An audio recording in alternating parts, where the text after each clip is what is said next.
লোকসভা নির্বাচনে তৃণমূল কংগ্রেসের ৪২ জন প্রার্থীর মধ্যে বয়সের তুলনায় সবথেকে ছোট অথচ ৮ থেকে ৮০-র কাছে ভীষণ জনপ্রিয় দেবাংশু এবারে তমলুকে মমতা বন্দ্যোপাধ্যায়ের বাজি। দেবাংশু ভট্টাচার্য তৃণমূল কংগ্রেসের প্রার্থী আমাদের সঙ্গে এই মুহূর্তে রয়েছে। দেবাংশু, প্রথমেই ট্রাইব টিভিতে তোমাকে স্বাগত। থ্যাংক ইউ, আপনাদের সকল দর্শককে শুভেচ্ছা।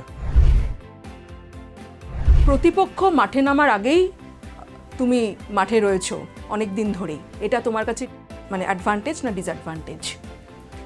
না দেখুন, আমি না এখনো সত্যি বুঝতে পারছি না এটা অ্যাডভান্টেজ না ডিসঅ্যাডভান্টেজ। বিজেপির প্রার্থী যেই হোক না কেন, লড়াই তো দুটো সিম্বলের মধ্যে, ঘাসের ওপর জোড়া ফুল আর পদ্ম ফুল। একটা লক্ষ্মীর ভাণ্ডারের প্রতীক, একটা গ্যাসের দাম 1200 টাকার প্রতীক। তো এই যে দুটোর সিম্বলের মধ্যে লড়াই হবে, সেটা নিয়ে আমরা আমাদের জায়গাটা স্ট্রং করার জন্য যেটুকু যা করার করছি। আমাদের নাম ঘোষণা হয়ে গেছে, তাই আমরা নেমে পড়েছি মাঠে। যদি প্রধান প্রতিপক্ষ হিসাবে অভিজিৎ গঙ্গোপাধ্যায়কে ধরে নেওয়া হয় তোমার, তাহলে তার জন্য আলাদা করে কোনো স্ট্র্যাটেজি তৈরি করেছো? না, বরং যদি 10টা স্ট্র্যাটেজি নিয়ে থাকতাম, দুটো বাদ দিয়ে দেবো। প্রথম কথা হচ্ছে, ওনার কোনো পলিটিক্যাল ওয়েট নেই। তিনি রাজনৈতিক নেতা তো নন, তিনি বাইরের জগৎ থেকে আসা একজন মানুষ, একটা ফ্যান্সি দুনিয়া থেকে এসেছেন, যে দুনিয়াতে বসে বসে মানুষের চাকরি খেয়েছেন। আমি আপনি কেউ রুটি খাই, পাউরুটি খাই, ভাত খাই, উনি চাকরি খান নুন লেবু দিয়ে। তো চাকরি খেয়েছেন দিব্যি ভালো করে। তো সেই জায়গা থেকে দাঁড়িয়ে 1 মাসও হয়নি তার রাজনৈতিক জীবনের বয়স। সেরকম একজন মানুষ তো স্বাভাবিকভাবে তাকে রাজনৈতিক গুরুত্ব দেওয়ার প্রশ্ন ওঠে না। এবার তার সামাজিক গুরুত্ব আছে কি না, মিডিয়া তাকে তৈরি করেছে, সংবাদ মাধ্যমে তিনি প্রোডাক্ট। সংবাদ মাধ্যমের প্রোডাক্ট হয়ে তাকে কোনো না তিনি কোনো গণ আন্দোলনে ছিলেন, না কোনো সংগ্রামে ছিলেন, না কোনো রাজনৈতিক দলের হয়ে মিটিং মিছিল প্রচারে অংশগ্রহণ করেছেন এতদিন, হুট করে রাজনীতির জগতে যোগ দিয়েছেন। ফলে তাকে আমি কম্পারেটিভলি দুর্বল বলেই মনে করছি অন্য আর 5টা পলিটিক্যাল প্রার্থীর তুলনায়। বিজেপি একজন রাজনৈতিক প্রার্থী দিলে আমার সাথে লড়াইটা যতটা আমার হয়তো লড়াইয়ের জায়গায় থাকতো। তো সেই জায়গা থেকে দাঁড়িয়ে আমার ওনাকে নিয়ে আলাদা করে কোনো মন্তব্য নেই বা আলাদা করে কোনো রিমার্কস নেই। আমরা আবার বলছি, আমার দল, আমার জোড়াফুল সিম্বল, আমি পদ্ম সিম্বলের এগেনস্টে লড়ছি, ওই সিম্বলের হয়ে যেই দাঁড়াক না কেন। দেবাংশু সুবক্তা, তৃণমূল কর্মীদের অনেকে এটা বিশ্বাস করে যে দেবাংশু কথায় বাজিমাত করতে পারে।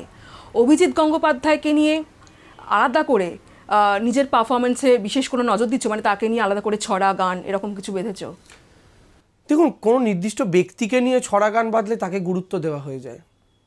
আমি মমতা বন্দ্যোপাধ্যায়কে নিয়ে ছড়া বেঁধেছি, গান বেঁধেছি, আমি তাকে গুরুত্ব দিই, তাকে আমি ভালোবাসি। আমি নরেন্দ্র মোদীকে নিয়েও ছড়া গান বাঁধতে পারি, তিনি আমার যে প্রতিপক্ষ দল তার সর্বে সর্বা। তো অভিজিৎ গঙ্গোপাধ্যায়কে নিয়ে ছড়া বাঁধতে হবে, এতটা গুরুত্বপূর্ণ জায়গায় তিনি এখনো পৌঁছেছেন বলে আমার মনে হয় না। না, যেহেতু অভিজিৎ গঙ্গোপাধ্যায় খুব ধারালো কথা বলেন, তাকে জবাব দেওয়ার জন্য কথাতে হবে। উনি আমার থেকে সিনিয়র, বয়সে বড়, উনি আমার জেঠুর বয়সী। সেই জায়গা থেকে আমার ওনার প্রতি শ্রদ্ধা, ভালোবাসা, সম্মান, একজন সিনিয়র হিসাবে যেটুকু থাকার কথা ওইটুকু আছে। কিন্তু তার কথাবার্তার মধ্যে যে অহংকার ঝরে পড়ছে, লোককে গুরুত্ব না দেওয়া, মমতা বন্দ্যোপাধ্যায় সম্পর্কে উল্টোপাল্টা মন্তব্য করা, এছাড়াও সাধারণ মানুষ তাকে যখন প্রশ্ন করছে মিডিয়াতে, তিনি তাদেরকে অসভ্য, অশিক্ষিত বলছেন, এই ধৈর্যের অভাব। আমার মনে হয় রাজনীতিতে এলে যে বেসিক গুণগুলো থাকা দরকার, তার কোনোটাই ওনার মধ্যে নেই। ফলে উনি যে এসেছেন, উনি আদৌ কদিন এক্সিস্ট করতে পারবেন পলিটিক্সে, এটাই আমার সন্দেহ। ঠিকই, অভিজিৎ গঙ্গোপাধ্যায় নিজেকে চন্দ্রবোড়া সাপ বলেছেন, অনেককে সাবধান করেছেন তার প্রতিপক্ষকে। তো সেক্ষেত্রে তৃণমূল কংগ্রেস বা আপনারা নিজেরা কতটা সাবধানতা অবলম্বন করছেন বা তমলুকবাসীকে কতটা সাবধান করছেন? তমলুকবাসীকে আমরা বলেছি কার্বলিক অ্যাসিড সঙ্গে করে রাখুন। সাপ এলে ঘরের কোণায় কার্বলিক অ্যাসিড দিতে হয়, আর কার্বলিক অ্যাসিড যদি অ্যাভেলেবেল না থাকে তাহলে বিন রাখুন বাড়িতে, বিন বাজাবেন, সাপও নাচবে, নেচে নেচে তমলুকের বাইরে চলে যাবে।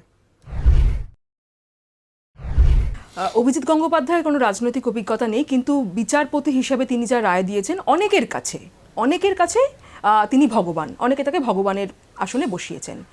তার ব্যক্তিত্ব বা তার কথাবার্তা অনেককেই প্রভাবিত করে। তার যারা ফ্যান, তাদের উদ্দেশ্যে তুমি কি বার্তা দেবে? প্রথম কথা হচ্ছে, দশচক্রে ভগবান ভূত হয়, এটা শুনেছিলেন তো? আমি আপনাকে শুধু দুটো কথা বলি। অভিজিৎ গঙ্গোপাধ্যায়কে ভগবান করেছিলেন প্রধানত চাকরি প্রার্থীরা, যারা রাস্তায় বসেছিলেন, আন্দোলন করছিলেন।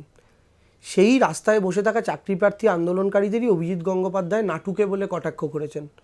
ফলে যে দেবতার জন্ম বলে ছোটোবেলায় একটা গল্প ছিল, আপনিও টেক্সটে পড়েছেন আশা করি, আমিও পড়েছি, আমাদের সিলেবাসের মধ্যে ছিল বাংলায়, যে একটা পাথর কীভাবে আস্তে আস্তে ভগবান হয়ে গিয়েছিলেন।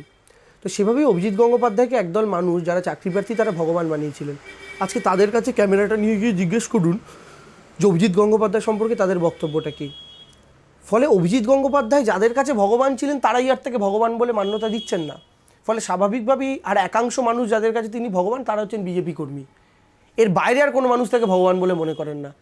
পলিটিক্সে যোগ দেওয়ার পর তাকে যদি 10 জনের মধ্যে 2 জনও ভগবান মনে করে থাকতেন, তাদের সেই ধারণাটাও বদলে গিয়েছে। ফলে আমার মনে হয় এখানে আমার আলাদা করে বক্তব্য রাখার কিছু নেই।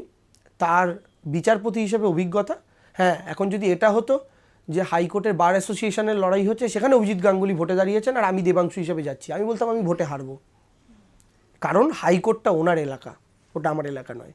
আবার রাজনীতিতে উনি আসছেন, রাজনীতিটা আবার আমার এলাকা, ওটা আবার ওনার এলাকা নয়। তো ফলে ফলাফলটা দেখে নেবেন ফলাফলের দিন। বিরোধীরা তরুণ প্রজন্মকে বোঝাতে চাইছে যে তৃণমূল কংগ্রেস একটা চাকরি চুরির দল। তরুণ প্রজন্মের উদ্দেশ্যে কি বার্তা তোমার? দেখুন, 2 কোটি চাকরি দেওয়ার কথা ছিল নরেন্দ্র মোদীর প্রতি বছরে, তো তার 10 বছর মানে 10 দুগুণে 20 কোটি চাকরি হওয়ার কথা। এখন অবধি কেন্দ্রীয় সরকার 2 লক্ষ লোকের চাকরি দিয়েছে, হিসেব দিতে পারেনি 10 বছরে। তাহলে চাকরিটা চুরি করলো কারা?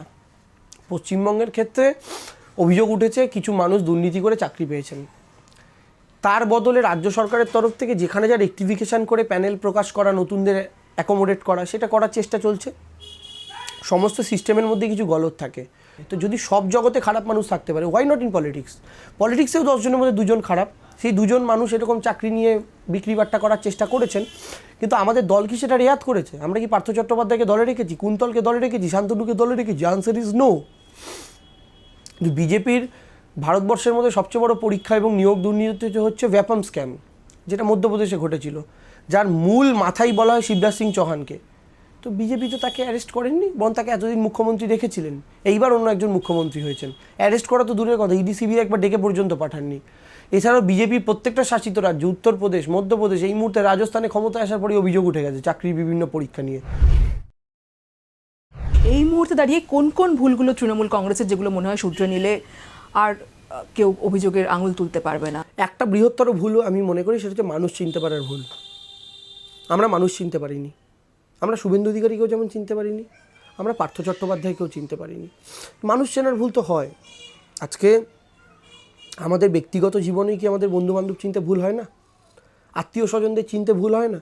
আপনার টিভিতে এখন এই মুহূর্তে যারা দেখছে, প্রত্যেকের বন্ধুবান্ধব আছে, যারা ধরুন নতুন সদ্য প্রেম করছে, 2 দিন পরে ব্রেকআপ হয়ে যাচ্ছে, তারাও তো লোক চিনতে ভুল করছে। আমরা মানুষ চিনতে যদি আমাদের জীবনে ভুল করে থাকি, তাহলে পলিটিক্সে কেন ভুল হবে না? তমলুক কেন্দ্রের মধ্যেই হলদিয়া শিল্পাঞ্চল পড়ছে, সেখানে প্রচারে গিয়ে শ্রমিকদের উদ্দেশ্যে কি বার্তা দিচ্ছ? দেখুন, শ্রমিকদের তো অনেক রকম দাবি দাবা থাকে, সেগুলো নিয়ে আমি যদি জিততে পারি, আমি লোকসভাতে গিয়ে কিভাবে তাদের দাবিটা তুলে ধরবো, এই সমস্তগুলো বলেছি, তাদের মধ্যে দাঁড়িয়ে প্রচার করেছি। তাদের নতুন কোনো স্বপ্ন দেখাচ্ছ তরুণ প্রজন্মকে, শিল্পের স্বপ্ন? দেখুন, আমি স্বপ্ন দেখাবো না, আমি এটা প্রতিজ্ঞা করেছি, আমি কাজে পরিচয় দেবো। বৃক্ষ তোমার নাম কি, ফলে পরিচয়। আমি কাজে পরিচয় দেবো। আমি শুধু বলতে এসেছি যে আমি নতুন কিছু করতে এসেছি, আমার উপরে যদি আস্থা রাখেন, আশা করি নতুন কিছু করতে পারবো। বাকিটা আমি কাজের মাধ্যমে পরিচয় দেবো। তবে হ্যাঁ, গোটা তমলুক লোকসভা জুড়ে অনেক কাজের চান্স, অনেক কাজের স্কোপ আছে। যেমন ধরুন ময়নায় মাছ, সেই মাছ সংক্রান্ত অনেক শিল্প হতে পারে, ফিশারিজের অনেক কিছু হতে পারে। এমপি হিসাবে জেতার পর আমার প্রথম কাজ যেটা হবে, এমপি হেল্পলাইন চালু করা গোটা লোকসভা জুড়ে। রাত বিরেতে মানুষের মেডিকেল এমার্জেন্সি থেকে শুরু করে কোনো সরকারি প্রকল্প পাচ্ছেন না, পঞ্চায়েতে কোনো কাজ পেতে অসুবিধা হচ্ছে, পৌরসভায় কোনো কাজ পেতে অসুবিধা হচ্ছে, যে কোনো প্রবলেমে একটা one window solution, MP helpline. Moyna থেকে মহিষাদল, তমলুক থেকে নন্দকুমার, নন্দীগ্রাম থেকে হলদিয়া, সেখান থেকে আপনার ময়না, প্রত্যেকটা জায়গায় সাধারণ মানুষ তারা এই একটা ফোন কলের মাধ্যমে যেন সুবিধা পেতে পারেন। এটা আমি ইনিশিয়ালি সব জায়গায় বলছি, এটা আমার করার ইচ্ছা আছে। এছাড়া আরও অনেক ছোটো ছোটো প্ল্যান রয়েছে। এবারে নির্বাচনে ইলেকট্রাল বন্ড একটা ইস্যু তৈরি হয়েছে, বিজেপির ফান্ডে প্রচুর কর্পোরেট তহবিল তারা সেটা গেছে, তৃণমূলের কাছেও অনেক কর্পোরেট অনুদান এসেছে তোমার কেন্দ্রে, সেখানেও হলদিয়া এনার্জি যে সংস্থা, তারাও তৃণমূলকে একটা বড় অঙ্কের অনুদান দিয়েছে। সেটা কোনোভাবে ভোটারদের প্রভাবিত করতে পারে, ভোটারদের মনে কিছু প্রশ্ন তৈরি করতে পারে? ফান্ডিং আর করাপশনের মধ্যে তফাৎ আছে। ইলেকট্রাল বন্ডে বিজেপি যে এত টাকা পেল, এটা নিয়ে আলোচনা হচ্ছে কেন? তার একটা মূল কারণ হচ্ছে, কিছু সংস্থার এগেনস্টে দেখা গেছিলো তাদের আইটি হানা হয়েছিল, ইডি হানা হয়েছিল। ইডি হানা আইটি হানাটা যেই বন্ধ হয়, তার কয়েকদিন পরেই তারা বিজেপিকে টাকা দেয়। 2 নম্বর কেসে দেখা গেছে যারা বিজেপিকে টাকা দিয়েছে ওই সময়ের চক্রে দেখা যাচ্ছে যে তারপরেই তারা সেন্ট্রাল গভর্নমেন্টের থেকে বা বিজেপির কোনো স্টেট গভর্নমেন্টের থেকে কোনো একটা বড় বরাত পেয়েছে। ফলে এটা করাপশান। আপনি ফান্ডিং নিচ্ছেন, তার বদলে থেকে বরাত পাইয়ে দিচ্ছেন সরকারের তরফ থেকে। বাংলায় তৃণমূল যে টাকা পেয়েছে সেক্ষেত্রে তো এরকম কোনো নজির নেই যে কেউ আমাদের টাকা দিয়েছে তার পরিবর্তে আমরা তাদের বরাত পাইয়ে দিয়েছি। ফলে এটা তো করাপশান নয়। আর তৃণমূল কংগ্রেস পেয়েছে স্বাভাবিকভাবে। আপনি যদি দেখেন তৃণমূল মেন কোন টার্মটা পেয়েছে, আফটার 2021 ইলেকশন। 2021-এর ইলেকশনটা ছিল গোটা দেশের মধ্যে একটা বিরাট হাই ভোল্টেজ ইলেকশন। গোটা ন্যাশনাল মিডিয়ার নজর ছিল বাংলায়, গোটা দেশের নজর ছিল বাংলায়। বাংলায় কী হবে, মোদি জিতবে না দিদি জিতবে, প্রায় বিজেপি জিতবে এরকম একটা হাওয়া তৈরি হয়ে গেছিলো। এই অবস্থা থেকে তৃণমূল যখন এরকম একটা কনভিন্সিং ভিক্টরি পেলো, তখন স্বাভাবিকভাবেই গোটা দেশের যারা ইন্ডাস্ট্রিয়ালিস্টরা তারা তৃণমূল কংগ্রেসকে সমর্থন করেছেন, ভেবেছেন একটা আপকামিং ন্যাশনাল ফোর্স হিসাবে। এই জন্য মেন আমাদের যে ফান্ডিংটা আপনি দেখেন 2021 থেকে 2022-এর মধ্যিখানে টাইমে মেন আমাদের মেজরিটি যে ফান্ডিং সেটা ঢুকেছে। তো এটা তো পলিটিক্যাল যে সিনারিও তার সঙ্গে ইকুইভ্যালেন্ট, এর বাইরে গিয়ে তো কিছু হয়নি।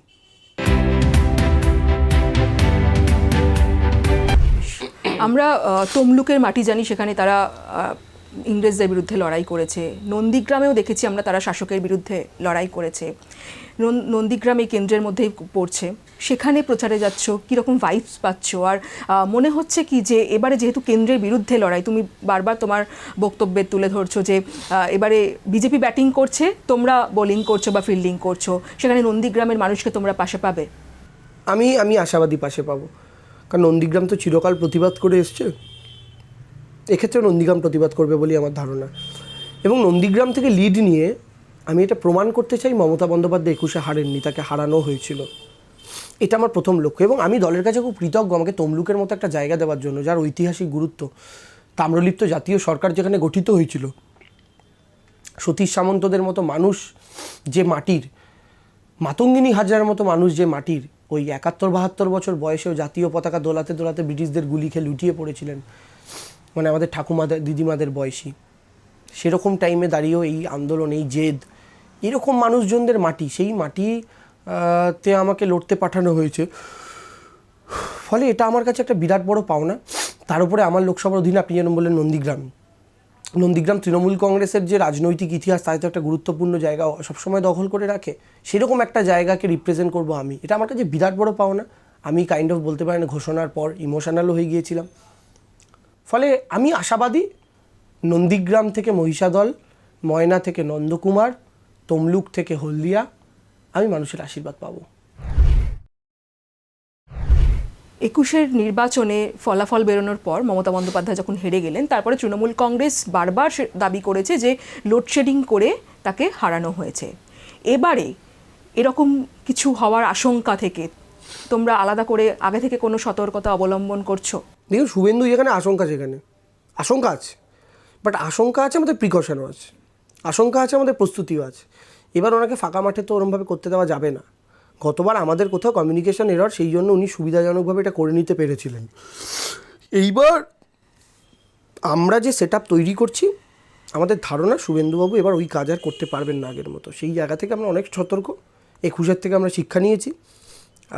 এবং বিজেপি অনেক জায়গায় রিগিং ছাপ্পা করার চেষ্টা করে, 21-এও করেছে। যেমন ভগবানগোলার মতো আসন, ভগবানপুরের মতো জায়গা, সেই বিধানসভা আসনগুলো বিজেপি ছাপ্পা করে জিতেছে। ময়নার মতো সিট বিজেপি ছাপ্পা করে জিতেছে। ওখানে বাচ্চা বলে একটা অঞ্চল আছে, ওখানে ভোটই করতে দেয় না বিজেপি। ঠিক আছে, তো আমি বলছি এই সমস্ত জায়গাগুলো নিয়ে আমরা এবার অনেক বেশি সতর্ক। শুভেন্দু অধিকারীকে যতই তোমরা গুরুত্ব না দাও, কিন্তু অবশ্যই তার ওখানে একটা দাপট রয়েছে। শুভেন্দু অধিকারীকে মাথায় রেখে আলাদা করে কোনো স্ট্র্যাটেজি? দাপট রয়েছে, ভালোবাসা নেই। দাপট তো পাড়ার গুন্ডারও পাড়ায় থাকে, দাপট তো হাতকাটা মস্তানদেরও এলাকায় থাকে। তাদের কি মানুষ ভালোবাসে? ভালোবাসার দাপট থাকে অনেক পার্থক্য। আমি দাপট দেখাতে আসিনি, আমি ভালোবাসা জিততে এসেছি। আর শুভেন্দুবাবুর ওখানে দাপট আছে, দেখা যাক দাপট যেতে না ভালোবাসা যেতে। অভিজিৎ গঙ্গোপাধ্যায় একদিকে প্রতিপক্ষ, অন্যদিকে সায়ন সিপিএমের, তারও কিন্তু তোমার মতো সোশ্যাল মিডিয়ায় বেশ জনপ্রিয়তা রয়েছে, সেও একটা ইয়াং ক্যান্ডিডেট।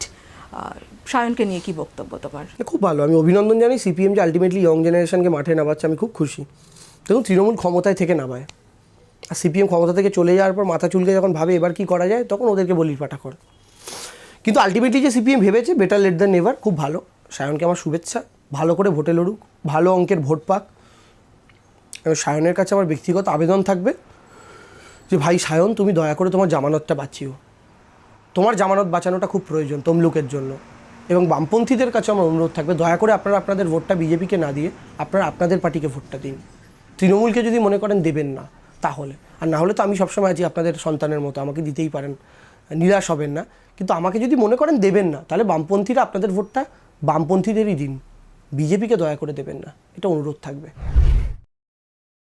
আচ্ছা, আমরা তো বিভিন্ন জায়গায় দেখেছি যে শুধু স্কুল কলেজের মেয়েরা নয়, বাড়ির কাকিমা, জেঠিমা, মাসিমারাও দেবাংশুকে খুব পছন্দ করে, ভালোবাসে। তো যখন মহিলাদের কাছে ভোট চাইতে যাচ্ছ, বাড়িতে বাড়িতে যাচ্ছ, তারা তোমার কাছে কোনো আবদার করছে? কিন্তু মায়েরা বলুন, মহিলারা বলুন, তারা তো অনেক সচেতন। তাদের তরফ থেকে অনেক কাজেরও অনুরোধ আসছে। কাজ বলতে যেমন ধরুন কোথাও রাস্তায় ঢুকেছি, ঢালাই রাস্তা, ঝকঝকে রাস্তা, তাদের কারোর আবদার হচ্ছে রাস্তাটা একটু চওড়া করে দিতে হবে। অনেক মায়েরাই অনুরোধ করেছেন এবার ভোটের জন্য নতুন কিছু করো। তো নতুন কিছু করার এখনই মাথায় কিছু আসছে না, এতটা প্রেশার যাচ্ছে ক্যাম্পেনের। তো নতুন করে এই মুহূর্তে ক্রিয়েটিভিটি কিছু মাথায় আসছে না, কারণ ক্রিয়েটিভিটি করার জন্য তো একটা একটু একটু একটু স্থির মস্তিষ্ক থাকতে, এই মুহূর্তে আর মস্তিষ্ক স্থির নয়। ফলে স্বাভাবিকভাবেই আবদার অনেক রকম আসছে এবং আমি যতদূর সম্ভব মেটানোর চেষ্টা করছি। আচ্ছা, এতদিন তো দেবাংশু অন্য প্রার্থীদের হয়ে প্রচারে গেছে, এখন সে নিজের জন্য প্রচার করছে। এই যে তফাৎটা, একদম নিজেকে মাঠে নেমে খেলতে হচ্ছে, সেটা কোথায় কতটা আলাদা এবং চাপ কতটা বেশি? Same feeling. আমি আপনাকে একটা কথা বলি, আমি যখন 2021-এও প্রচার করতাম, আমি সিম্বলের হয়ে করেছি, কোনো ক্যান্ডিডেটের হয়ে নয়। আজকেও যখন আমি তমলুকে ক্যাম্পেন করছি, আমি একটা সিম্বলের হয়ে লড়ছি, যে তমলুক বিধানসভা কেন্দ্র থেকে জোড়াফুল সিম্বলটাকে জেতান।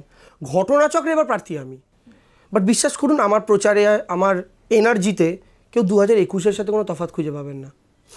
2021-এ আমি যতটা এনার্জি নিয়ে আর 5টা প্রার্থীর হয়ে প্রচার করেছি, আজকে এখানে ঠিক ততটাই এনার্জি নিয়ে আমি নিজের হয়ে প্রচার করছি। বরং নিজের ব্যাপার যেহেতু, সেহেতু একটু টেনশানে আছি। টেনশান কেন? প্রতিদ্বন্দ্বীদের নিয়ে টেনশান নয়, প্রথমবার ভোটে লড়ছি, একটা এক্সাইটমেন্ট তো থাকে। বাড়িতে বাবা মা কি বলছে ছেলেকে এই ভূমিকায় দেখে? আমার বাবা মা ফলাফল নিয়ে চিন্তিত নয়।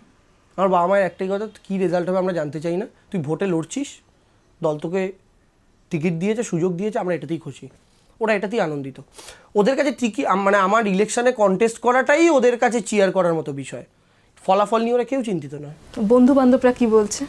সবাই যেমন বলে, ভাই খাওয়াতে হবে, কেউ বিরিয়ানির আবদার করছে, কেউ বলছে বাড়িতে ডেকে মটন ভাত খাওয়া, ইত্যাদি ইত্যাদি, এই সমস্ত।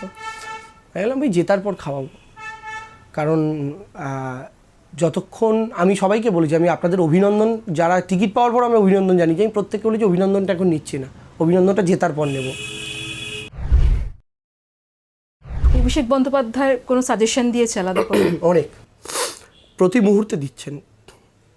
আমি তো সেই সব কথা ওপেন মিডিয়ার সামনে বলবো না, তবে উনি প্রতি মুহূর্তে একদম ঘরের বড় দাদার মতো পাশে দাঁড়াচ্ছেন। ছোট ছোট প্রত্যেকটা ক্ষেত্র আমাকে দেখিয়ে দিচ্ছেন, ধরিয়ে দিচ্ছেন, বুঝিয়ে দিচ্ছেন। এবং আমি কখনো এক্সপেক্টই করি না একটা পার্টির অল ইন্ডিয়া জেনারেল সেক্রেটারি এতটা, একজন ক্যান্ডিডেট স্পেসিফিক। দেখুন, উনি অল ইন্ডিয়া জেনারেল সেক্রেটারি, মানে আসামে আমাদের যারা কন্টেস্ট করছে উনি তাদেরও নেতা, ত্রিপুরায় আমাদের যদি কেউ কন্টেস্ট করে উনি তারও নেতা, মেঘালয় যদি আমাদের কেউ কন্টেস্ট করে তারও নেতা, প্লাস পশ্চিমবঙ্গে 42টা আসন, উত্তরপ্রদেশে একটা সিট আমরা সম্ভবত লড়ব। কিন্তু এত কিছুর মধ্যেও উনি যেভাবে পার্সোনাল টাচ দিয়ে প্রত্যেকটা বিষয় দেখছেন, আমাকে পার্সোনালি গাইড করছেন, আমি বারবার বলছি, যেহেতু উনিও ইয়াং, তুমিও ইয়াং ক্যান্ডিডেট, সেই জায়গা থেকে কোনো আলাদা করে টিপস? না, সেরকম তো অনেক কিছু। তিনি কিভাবে প্রচার করেছিলেন প্রথমবার নেবে, ডায়মন্ড হারবারে যখন 14 সালে লড়াই করেন, তিনি সেই টিপস আমাকে দিয়েছেন। কতটা পরিশ্রম করেছিলেন, কিভাবে করেছিলেন, ওই টিপস আমাকে দিয়েছেন। আমি যেন সেই পথে চলতে পারি আমাকে এনকারেজ করেছেন। সব রকম আরও অনেক স্ট্র্যাটেজিক্যাল আলোচনা, অনেক কিছু, অনেক রকম বুদ্ধি আমাকে দিচ্ছেন, অনেক রকম হেল্প আমাকে করছেন, এবং প্রতি মুহূর্তে তার থেকে গাইডেন্স পাচ্ছি। সকাল থেকে রাত পর্যন্ত ছুটে বেড়াতে হচ্ছে, গরমও বাড়ছে, এই সময় আলাদা করে ডায়েটের নজর দিচ্ছ? ডায়েট বলতে সারাদিন খাওয়া দাওয়া কি হচ্ছে? সকালবেলা আমরা তো বিয়ে বাড়িতে ভাড়া নিয়েছি, ওখানে একজন রান্নার কাকুকেও রেখেছি, তিনি রান্না করছেন। সকালবেলা সাধারণত রুটি বা মুড়ি খাচ্ছি। দুপুরবেলা খাওয়া হচ্ছে কোনো কর্মীর বাড়িতেই, যেহেতু প্রচারের মধ্যে থাকছি। আবার বাড়ি ফিরে রাত্রিবেলা খাওয়া। এবার দুপুরে খাওয়ার মধ্যে যখন যে কর্মীর বাড়িতে খাওয়া হচ্ছে, তারা কি আইটেম রাখছেন তার উপর নির্ভর করছে, ওটা আমার পছন্দের ওপরে তো বা আমার ইচ্ছার উপরে তো সবসময় হয় না। বা কোথাও কোথাও দাঁড়িয়ে কমিউনিটি ভোজ, একতা ভোজ যেটা আমরা বলি, ওরকম একতা ভোজ হচ্ছে, মানে একসাথে ধরুন 50 জন 60 জন সে তাদের সাথে খাওয়া দাওয়া হচ্ছে। রাত্রিবেলা বাড়ি এসে যখন খাওয়া দাওয়া হচ্ছে, কোনোদিন ডিমের ঝোল ভাত, কোনোদিন মাছের ঝোল ভাত, খুব রেয়ার কখনো চিকেন হলো, অথবা কোনোদিন নিরামিষ আলু পোস্ত ভাত, একটা লাবড়ার তরকারি, এই হালকার ওপরই মোটামুটি চলছে। শরীরকে ভিজিয়ে রাখুন সোজা কথায়, আর ঘামে ভেজাবেন কম, জল ইনটেক করে বেশি ভিজিয়ে রাখুন, তাহলে আমার মনে হয় শরীর ঠিক থাকবে, চনমনে থাকবে। আর এই আলটিমেটলি দুপুর রোদটা কিন্তু আমাদের ইলেকশন যে টাইমে একদম জুনে, মানে পুরো গ্রীষ্মটা প্রচার করে আমরা বর্ষায় আমাদের ভোট, তো ফলে গোটা গ্রীষ্মের এই দাবদাহটা আমাদের পোহাতে হবে, আমাদের যাদের শেষের দিকে ভোট। আমার তো ষষ্ঠ দফায় ভোট, ষষ্ঠ কি সপ্তম যাই হোক, 25 তারিখ মে মাসের। ফলে একদম এই পিরিয়ডটা আমাদেরকে খুবই সাবধানে প্রচার করতে হবে। আমি সমস্ত প্রার্থীর জন্য এটা আমার সাজেশন থাকবে। প্রচারে মমতা বন্দ্যোপাধ্যায়কে চাইছি এবং আশা করি উনি আসবেন। অভিষেক বন্দ্যোপাধ্যায়কেও চাইছি, আশা করি উনি আসবেন। দিদি দাদা প্রচারে আসবেন, এটাও তো আমার একটা আলাদা প্রাপ্তি। এবং আমার ধারণা ওনারা তো সব আসনেই মোটামুটি যান মোরললেস, তো এই আসনে আসবেন বলেই আমার বিশ্বাস। আলাদা করে এই বিষয়ে কারোর সাথে কোনো কমিউনিকেশন হয়নি, বাট প্রত্যেকবারই যান, তাই আশা করি এবারও আসবেন। একটা বিষয় জানতে ইচ্ছে করছে যে দেবাংশু ভট্টাচার্য প্রার্থী ঘোষণা হওয়ার পর তার কতগুলো প্রেমের প্রস্তাব এসেছে আর বিয়ের প্রস্তাব এসেছে। ওই 21-এর সময় অনেক এসেছিল, তারপর আর আসেনি। তারপরে এখন আর প্রার্থী, আচ্ছা আপনি বলুন তো, প্রার্থী ঘোষণা হওয়ার সাথে প্রেমের প্রস্তাব বা বিয়ের প্রস্তাব আসার কি সম্পর্ক? এত বড় একটা জায়গায় লড়াই, লোকসভার জেতার পরে এলে আসতে পারে, জেতার পরে এলে আসতে পারে। আমি আবার না, বাবা মা তো বলেই দিয়েছে অলরেডি, জেতাহারা পরের ব্যাপার, টিকিট পেয়ে গেছে যখন, তাতে বাবা মায়ের কাছে সেটা সেলিব্রেট করছে। সত্যি কথা বলতে ক্যান্ডিডেট অ্যানাউন্স হয়েছে আমাদের 10 তারিখ, তো আমি 11 তারিখ থেকে ওখানে চলে গেছি। ফলে কোন প্রপোজাল এলো, ফেসবুক মেসেঞ্জার খুলে সেটাকে রেসপন্স করা বা সেটা দেখা, বা হোয়াটসঅ্যাপ খুলে সেই সমস্ত বিষয়ে কথাবার্তা বলা, তার সময় এখন আমার নেই। তো ফলে স্বাভাবিকভাবেই যারা পাঠাচ্ছেন, আমি তাদের কাছে দুঃখিত যদি কেউ পাঠিয়েও থাকেন। রেজাল্ট বেরোবে জুন মাসের প্রথম সপ্তাহে, তারপর আমি মেসেজগুলো খুলে দেখবো সবার। আমরা অনেক অভিনেতা অভিনেত্রীকে দেখেছি, সেলিব্রিটিদের, তৃণমূল কংগ্রেসের ক্যান্ডিডেট হয়েছে তারা। দেবাংশু ভট্টাচার্য এখনই অলরেডি সেলিব্রিটি হয়ে গেছে, এরপরে তাকে অভিনয়ের যদি তাকে কোনো অফার দেওয়া হয়, সে অ্যাকসেপ্ট করবে? এসেছিল জানেন তো, আমি নিইনি। 2021-এর পরপরই এসেছিল, মানে 21-এর দুর্গাপুজোর জাস্ট পরে, ওই শীত আর ইয়েরটা, ওই টাইমটা একটা ওয়েব সিরিজের জন্য আমার কাছে একটা অফার এসেছিলো, বাট আমি করিনি এই কারণে। তার একটা কারণ হচ্ছে যে আমি নতুন করে কোনো রেকর্ড তৈরি করতে চাইনি। দেখুন, সাধারণত রেকর্ড বলতে এটা কীরকম পজিটিভ নেগেটিভ হবে আমি জানি না, সাধারণত আমরা দেখি সিনেমা জগৎ থেকে রাজনীতিতে লোক আসে। এখন রাজনীতি করে পরিচিত হয়ে সিনেমার জগৎ থেকে ডাক পাওয়া, এটা খুবই ব্যতিক্রমী ঘটনা। আমি চাইনি এরকম কোনো নজির তৈরি হোক, কারণ পার্থভৌমিক কয়েকদিন আগে আমরা দেখেছি, তো নাট্যকার নিজে, পার্থ হয়তো এই জগতের লোক। ফলে উনি যদি পলিটিক্স নাও করতেন, উনি হয়তো আজ না হোক কাল একটা সিনেমায় বা ওয়েব সিরিজে বা এতে এরকম ইয়েতে ডাক পেতেন। উনি তো এই জগতেরই লোক, ব্রাত্য বসু এই জগতেরই লোক, এই জগতের মদন মিত্র করেছেন।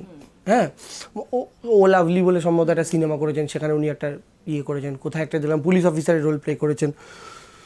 ফলে আমি করতে চাইনি খুব একটা। আর আরও বড় কারণ হচ্ছে যে আমার ওইটার যে গল্পটা আমি পড়েছিলাম, সেই গল্পটা মানে আমাকে মানুষ যে রূপে দেখে অভ্যস্ত, সম্পূর্ণ রাজনৈতিক একটা ক্যারেক্টার হিসাবে তো আমাকে মানুষ দেখেছে। সেই জায়গা থেকে যে রোলটা আমাকে অফার করা হয়েছিল, আমার মনে হয়েছিল সেটা যদি আমি করি, কোথাও গিয়ে মানুষ আমায় রিলেট করতে পারবেন না। তাই আমি যতক্ষণ না অন্তত সমান সাজু, মানে পলিটিশিয়ান হিসাবেই রোল পাবো এরকম তো নয়, অন্তত একটা তার সাথে সাজুজ্য রাখা বা অন্তত একটা ভারসাম্য মেনটেন করা রোল যদি না হয়, তাহলে আমার মনে হয় সেটা করে নিজের যে পলিটিক্যাল ইমেজটা, সেটাতে কোথাও একটা ধাক্কা লাগানো হয়। ফলে আমি ওই কারণে করিনি সেই সময়। ভবিষ্যতে যদি এরকম কোনো আসে অফার, যেখানে এরকম সমান্তরাল কোনো রোল, যেটায় আমার পলিটিক্যাল ইমেজটা নষ্ট হবে না বা ধাক্কা খাবে না, ড্যামেজ হবে না, আমি তখন ভাববো, তার আগে নয়। সাংসদ হওয়ার পর একদম সংসদের ভেতরে অধিবেশনে, সেখানে সাংসদ দেবাংশু ভট্টাচার্যের ভূমিকা কেমন হবে? শাসক দলকে সে কতটা চাপে রাখতে পারবে? দেখুন, যদি বিজেপি ফেরত না আসে, তাহলে তো শাসক দলকে চাপে রাখার প্রশ্ন নেই, আমরাই রুলিং পার্টি হব তখন। যদি বিজেপি ফেরত আসে, তাহলে নরেন্দ্র মোদী আর অমিত শাহের কানে তালা আমি একাই লাগিয়ে দেবো, এইটুকু আমি গ্যারেন্টি দিতে পারি, আপনাদের ট্রাইব টিভিতে বসে গ্যারেন্টি দিয়ে যাচ্ছি। নরেন্দ্র মোদী আর অমিত শাহকে বাড়ি গিয়ে কানে সর্ষের তেল ঢালতে হবে রোজ, যে কদিন আমার সঙ্গে তাদের পাঙ্গা পড়বে। আমি এইটুকু আপনাদের বলতে পারি, বাংলার জন্য আর তমলুকের জন্য কাজ ছিনিয়ে আনার জন্য আমাকে যত দূর যেতে হয় আমি তত দূর যাবো। অনেক ধন্যবাদ দেবাংশু। Thank you. তৃণমূল কংগ্রেসের এই তরুণ তুর্কি জোর গলায় দাবি করছে যে তমলুক আসন সে জিতবে এবং জেতার পর নন্দীগ্রামে যে ক্ষত তাদের মনের মধ্যে এখনো রয়েছে সেই ক্ষতটা সে মিটিয়ে দিতে পারবে এবং মমতা বন্দ্যোপাধ্যায়কে তার এই জয় উপহার হিসেবে তুলে দেবে। ক্যামেরায় সূর্যশঙ্কর অধিকারীর সঙ্গে দেবযানী সরকার, ট্রাইব টিভি, বালি।